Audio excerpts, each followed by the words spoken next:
Hello every one, welcome back. അപ്പോൾ ഇന്ന് നമ്മൾ പോകുന്നത് ജബൽപൂരിലെ ഫേമസ് ആയിട്ടുള്ള ഒരു സ്ഥലത്തേക്കാണ്, ബേഡാഘാട്ട്. ഇവിടെ ബേഡാഘാട്ടിൽ മെയിനായിട്ട് 2 ടൂറിസ്റ്റ് സ്പോട്ടാണുള്ളത്, ദുവാന്താർ വാട്ടർഫോൾസും ബേഡാഘാട്ട് മാർബിൾ റോക്സും. ഇപ്പം നമ്മൾ മാർബിൾ റോക്സ് കാണാനാണ് പോകുന്നത്. നമ്മൾ കയറുമ്പോൾ തന്നെ മാർബിൾ മാർക്കറ്റിൽ കൂടിയാണ് കയറുന്നത്. ഇവിടെ മാർബിൾ കൊണ്ടുണ്ടാക്കിയ പല ഐറ്റംസ് നമുക്ക് കാണാൻ കഴിയും. പ്രധാനമായും ഇവിടെ മാർബിളിൽ തീർത്ത ശിവലിംഗം, ദേവീദേവ ശില്പങ്ങൾ, ഷോ പീസസ്, പിന്നെ ബേഡാഘാട്ട് മാർബിൾ റോക്സിൻ്റെ മോഡൽ ഫ്രെയിംസ്, നെയിം പ്ലേറ്റ്സ്, പിന്നെ കിച്ചണിൽ വേണ്ട ഐറ്റംസ് പോലും മാർബിളിൽ ഉണ്ടാക്കിയത് ഇവിടെ കിട്ടും. മാർബിളിൽ ഉണ്ടാക്കിയ സാധനങ്ങൾ മാത്രമല്ല, കുട്ടികളുടെ കളിപ്പാട്ടങ്ങൾ, ഓർണമെൻറ്റ്സ്, ബാഗ്സ്, ഹാറ്റ്സ്, അങ്ങനെ പല ഐറ്റംസും നമുക്കിവിടെ കിട്ടും. വൈകുന്നേരം ആയതുകൊണ്ട് അധികം തിരക്കൊന്നുമില്ല. ഇവിടെ മാർക്കറ്റിൽ അധികം തിരക്കില്ലെങ്കിലും അങ്ങോട്ട് പോകുന്ന വഴിക്കൊക്കെ നല്ല തിരക്കുണ്ട്. ബോട്ടിങ് കഴിഞ്ഞ് വരുന്നവരുടെ തിരക്ക്, അതുകൊണ്ട് അവിടുത്തെ വീഡിയോസ് ഒന്നും നമുക്കധികം എടുക്കാനൊന്നും സാധിച്ചില്ല. ഇതൊക്കെ നെയിം പ്ലേറ്റ്സ് ആണ്. ഇതിൽ നമ്മൾ പറയുന്ന ഡിസൈനിൽ അവർ എഴുതി തരും.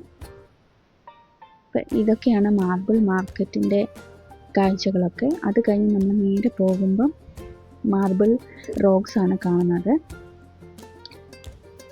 അങ്ങ് ദൂരെ കാണുന്നതെല്ലാം മാർബിൾ റോക്സിൻ്റെ മലകളാണ്.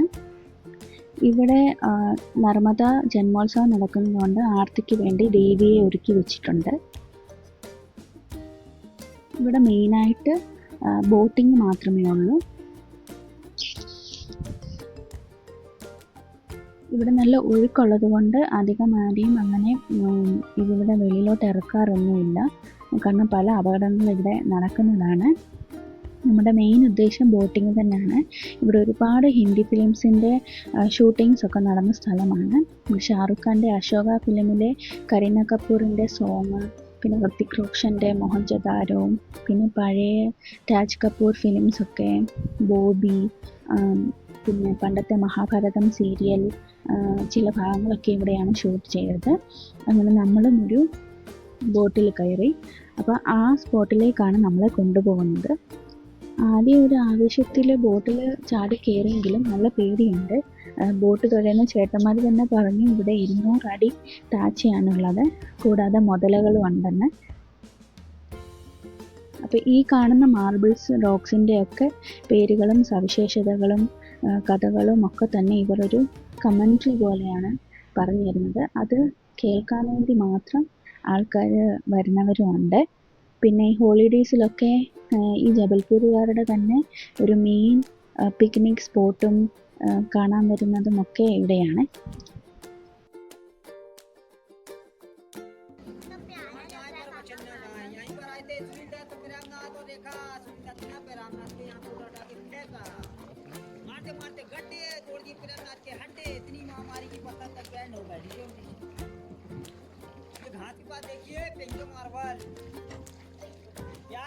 बैठी थी ना, देखा उसकी साड़ी का कलर, देखा उसकी जगह ना पिंक हो गई। साड़ी बॉम्बे की थी ना, कलर चला गया। जबलपुर की होती फट के 4 हो जाती, मगर कलर नहीं जाता। मैडम सामने आ गई भूल भुलैया, जाना कहाँ, लेफ्ट या राइट, बताने वाले को बम्पर। ഈ റോക്സിൻ്റെ ഷേപ്പും കട്ട്സും എല്ലാം തന്നെ വെള്ളം കൊണ്ടിട്ടാണ് ഉണ്ടായിരിക്കുന്നത്. ഇവിടെ നേരത്തെ കട്ടിങ് അലൗഡ് ആയിരുന്നു, പക്ഷേ ഇപ്പോൾ ഇത് മെയിനായിട്ട് ടൂറിസ്റ്റ് സ്പോട്ടായിട്ടാണ് ഗവൺമെൻറ് വെച്ചിരിക്കുന്നത്. അതുകൊണ്ട് ഇപ്പം കട്ടിങ് ഇവിടെ അലൗഡ് അല്ല. ഈ ഒരു ഫ്രെയിമാണ് ഫിലിമിലൊക്കെ കാണിക്കുന്നത്. ഇവിടെ വെച്ചാണ് മോഹൻജദാരോയിൽ ഋത്തിക് റോഷൻ്റെയും ഒരു മുതലയുടെയും ഫൈറ്റിംഗ് സീനൊക്കെ എടുത്തത്. ആ ടൈമിൽ ജബൽപൂരിലെ ബർഗി ഡാമിൽ വഴി 5 അടി വെള്ളം കുറച്ചിട്ടാണ് ഇവിടെ ഷൂട്ട് ചെയ്തതെന്നാണ് ഇവർ പറഞ്ഞത്.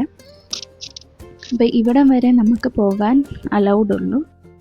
ഈ 2 വശങ്ങളിലുള്ള മാർബിൾ പാറകൾ ഏകദേശം 100 അടിയോളം ഉയരമുണ്ടെന്നാണ് പറയുന്നത്.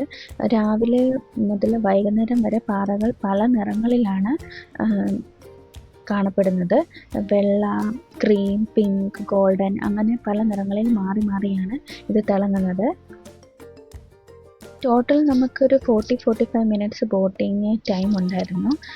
സ്പീഡ് ബോട്ടിലാണെങ്കിൽ 1500 രൂപയാണ് പെർ പേഴ്സൺ, നോർമൽ ബോട്ടിൽ 100 രൂപ, പിന്നെ ഫാമിലി ആയിട്ട് ഒരു ബോട്ട് എടുത്താൽ നമുക്ക് 1000 രൂപയാണ്. അപ്പോൾ രാവിലെ 7 മണി തൊട്ട് രാത്രി 7 മണി വരെയാണ് ബോട്ടിംഗ് ടൈം. പിന്നെ വിൻ്റർ ടൈമിലൊക്കെ ചെറുതായിട്ടൊക്കെ ടൈമിംഗ് ഒക്കെ മാറും. പിന്നെ മൺസൂൺ ടൈമിൽ ഇവിടെ ബോട്ടിങ് അലൗഡ് അല്ല, മൺസൂൺ ടൈമിൽ നിർത്തി വെച്ചിരിക്കും.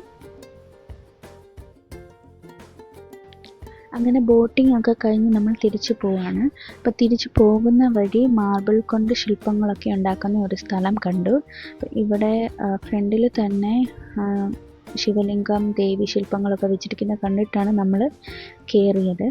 ഇതൊക്കെ വിൽക്കാൻ വെച്ചിരിക്കുന്നതാണ്, നമ്മൾ പറയുന്ന ഇതൊക്കെ നമ്മൾക്ക് ഉണ്ടാക്കി തരും.